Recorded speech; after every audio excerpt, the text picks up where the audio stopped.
Ginahasa na pinatay pa ang isang babaeng 10 taong gulang sa Laowac, Pangasinan. Arestado ang suspect na kapitbahay pala ng biktima. Hindi na makakatungtong kahit junior high school ang 10 taong gulang na si Princess. Bangkay na kasi siyang natagpuan itong linggo malapit sa kanilang bahay. Kwento ng kanyang ina, gabi noong Sabado nang utusan ang anak na si Princess na bumili ng diaper. Bumalik ang bata sa bahay pero muling nagpaalam lumabas. Nagtahan ng sublay. Uray mi mati, rabi na. Hindi kami nakaturog. Kinaumagahan na siya natagpuan sa Maisan pero wala ng buhay. Nakababa rin ang kanyang underwear at shorts at may bakas ng dugo sa kanyang mismong ari.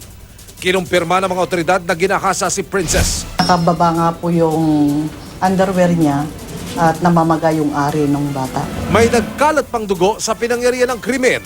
Nasugat na, madam. Anya nga parte nga, sugat na. Titingad na, madam. Toy, pati kustinan eh. Toy, Binakal. bukol. Toy, tapi ping-ping na pay. Kanda pa yung tama na to ulo. Anya nga tiga po na dyan tama na yung ulo. Pinakpak da sorte ko, black at ito na yata, ito malang kasta, tama na. Inaresto ng mga otoridad ang suspect na si Raymond Serame na kapitbahay ng biktima. Siya ang itinuro ng kapatid ng biktima na huling nakasama ni Princess. Tinanong ng kapatid kung saan pa pupunta ay lumabas na sinong kasama mo, sabi nung kapatid, si uncle, yung suspect sabi po niya. Ano ba ito, ma'am?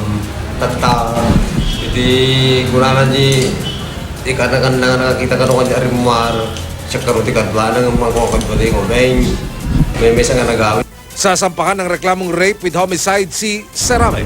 Emil Sumangil, GMA News.